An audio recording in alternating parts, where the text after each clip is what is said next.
I'm working on this wonderful Kitfox, and I am at the point where I need to make her clothes.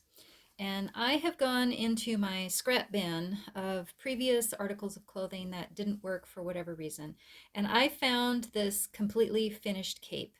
And I actually made this for a Kitfox from years ago, and I didn't use it. And let me show you why. I'm going to put it on, and it really matches. I like the color. This is a color that I like to do for Kitfoxes. So it has this little sleeve thing here. I'm trying to get this on there, and hard to do when laying down. So here's the thing. It makes this figure look very square and boxy. It's actually a slender figure, and it just looks really huge. And the reason for that is that it sits on top of the shoulders and then it kind of flares out. So I put it away because I didn't like that aspect of it, but I really do want to use it. And the thing is, this particular sort of grayish, beigeish, light brownish color that's perfect for Kitfoxes is hard to find in fabric. So what I'm thinking I'm going to do is actually adjust this garment so that it will work. And when it's just sitting here on the table, you can see how wide it is.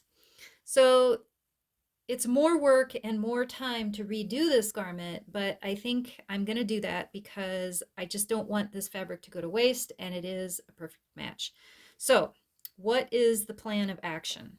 The problem is this flare coming out of the shoulders. So what I need is to have the garment, instead of coming past the shoulders like this, really it needs to come in and be inside the arm line, or this would be the armscye. If you're a dressmaker, you know what that means. This is where the sleeve is, or the underarm seam is. So I want the garment to be inside this line of the arms, and that will give a general slim look to the total figure. So what that means when I look at this garment is that I have to get rid of all of this bulk here. So what I'm going to do is I'm going to take apart these pieces, and I have a front, and you can kind of see it's this, well, it's sewn together with a line of beads here. So I have two fronts, and they have this slit for where the arm goes, and then I have one big back piece. Oh, actually, that's a lie. I have two back pieces that have a little pleat here.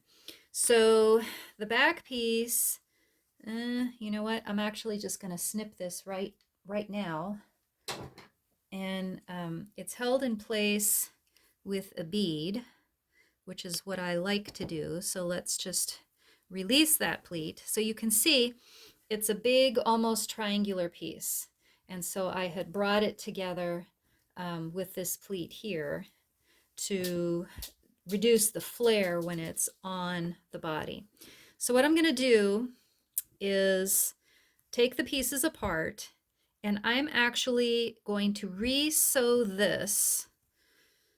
What am I going to do here? Anyway, I think I'm going to sew a seam here and maybe another seam here. So this will actually turn into two pieces, and maybe I'll do something similar on the back, or maybe I'll just sew a seam along here to get rid of all of this shoulder stuff and bring it in so it's more like a raglan, right? So if you look at the garment, the armscye, the arm, the inside of the arm area is kind of in here, right? So it's this whole thing here. So I need to get rid of all of this outside. So what I'm going to do is just take this all apart, turn it inside out, and restitch, and we'll see how it goes. I have to remove all the beads. Maybe not all of them. We'll see how it goes. I don't know. This is one of those things where I don't want this to go to waste, and it's actually so much more work to do it this way than to make a new garment. So, I wouldn't advocate doing this for most doll makers, but I really do like this fabric. It's a lovely silk, and I lined with linen, and it's just the perfect color. So I'm going to set up another camera, and I'll try to do time lapse, but if that doesn't work, Then I'll see you in a few minutes with the end result. The time-lapse option didn't work out because I ended up just futzing around too long with the garment, and it didn't look good and you couldn't understand what I was doing. So I took everything apart and I had to remove a bunch of the beads, and in the end I replaced them all. And remember, we had the big extra fabric lumps up here. So I ended up cutting the front piece into two pieces, and I had to find a way to sew that back together without too much bulk.